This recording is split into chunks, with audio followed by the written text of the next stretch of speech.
কোনো জায়গায় ছোট, কোনো জায়গায় বড় গর্ত, কোথাও উঠে গেছে বিটুমিন, আবার কোথাও ভরাটের নামে কেবল ইট বিছিয়ে রাখা হয়েছে। নিম্নমানের কার্পেটিং এর কারণে সড়কের মাঝখানে তৈরি হয়েছে উঁচু ঢিবি, যা প্রতি মুহূর্তে ঘটাচ্ছে ঝুঁকিপূর্ণ পরিস্থিতি। দীর্ঘদিন ধরে ঠিকাদারি প্রতিষ্ঠান কাজ বন্ধ রাখায় গাড়ি চললেই ধুলায় চারিদিক অন্ধকার হয়ে যায়। এতে চালক, যাত্রী এবং আশেপাশের মানুষের ভোগান্তি চরমে। অথচ এই পথ দিয়েই ভারত এবং ভুটানের সঙ্গে প্রতিনিয়ত পণ্য আমদানি রপ্তানি হয়। জেলার ৫ উপজেলার মানুষের প্রধান যোগাযোগ নির্ভর করে এই মহাসড়কের উপর। প্রতিদিন শত শত ট্রাক, বাস সহ ছোট বড় যানবাহন চলাচল করলেও সড়কটি দিন দিন অনুপযোগী হয়ে পড়েছে। বাড়ছে দুর্ঘটনা আশঙ্কা এবং ঝুঁকিতে চালক ও যাত্রীরা।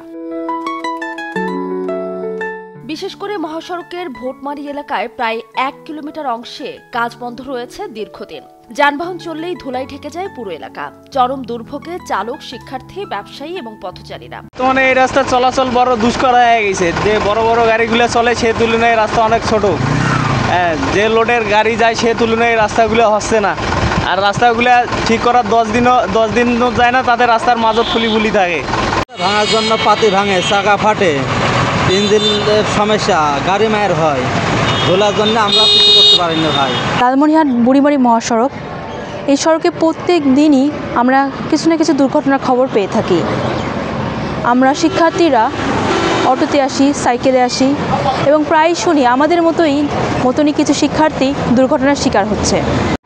আমরা অনেক দূর দূরান্ত থেকে এই পথ সড়ক ব্যবহার করে স্কুলে যাওয়া আসা করি এবং এই স্কুল যাওয়া আসার একটি মাত্র সড়ক, সেটি হচ্ছে বুড়িমারি থেকে লালমনিরহাটগামী এই মহাসড়ক। কিন্তু এই মহাসড়কের বর্তমান এমন একটি বেহাল দশা, যে দশা মানে অনাকাঙ্ক্ষিত। এখানে হচ্ছে রাস্তার দুপাশে বড় বড় গর্ত আছে, যে গর্তের কারণে ভারী গাড়ি তো চলাচলে একদমই অনুপযোগী। কিন্তু আমরা যে ছোট গাড়িগুলিতে যাওয়া আসা করি সেগুলো চলাচলের একদম অনুপযোগী। এই মহাসড়ক তো একটা মরণ ফাঁদ।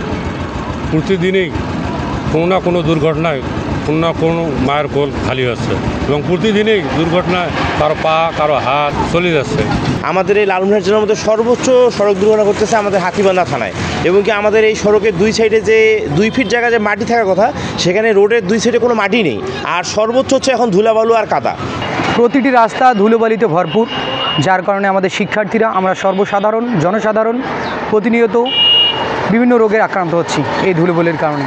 লালমনিরহাটের উপবিভাগীয় প্রকৌশলী জানিয়েছেন, খুব শীঘ্রই সংস্কার কাজ শুরু হবে। ধুলা নিয়ন্ত্রণ এবং চলাচল স্বাভাবিক করতে প্রয়োজনীয় ব্যবস্থা নেওয়া হচ্ছে। কিন্তু কেমন বৃষ্টি শুরু হয়ে যায় যে হয় স্পটে বৃষ্টি, না হলে প্লান্টে বৃষ্টি। তো এই বৃষ্টির মধ্যে কাজের মান দেখা যাচ্ছে কোয়ালিটি স্টেবল করার মতন সম্ভব হচ্ছে না। শেষ পর্যন্ত বিটুমিনাস ওয়ার্কটা 3 কিলোমিটারের মধ্যে 2 কিলোমিটার করার পরে বন্ধ রাখা হয়। আর 1 কিলোমিটার বেস টাইপ 1 এই ওপেন অবস্থায় থাকে। এইটা পরবর্তীতে ধুলা, বালি এবং ঠিকাদার সব কাজ ক্লোজ করে চলে যাওয়ার কারণে পানি দেওয়া বন্ধ করে দেওয়া যায় তারা। এজন্য এই সাফারার স্থানীয় লোকজন গাড়ি চলাচল করাতে ধুলাবালি উঠে নষ্ট হয়ে যায়। দেশের সীমান্ত বাণিজ্যের অন্যতম গুরুত্বপূর্ণ এই সড়কটি দ্রুত সংস্কার না হলে বড় ধরনের দুর্ঘটনার আশঙ্কা রয়েছে। ফলে দ্রুত কাজ সম্পন্নের দাবি এলাকাবাসীর।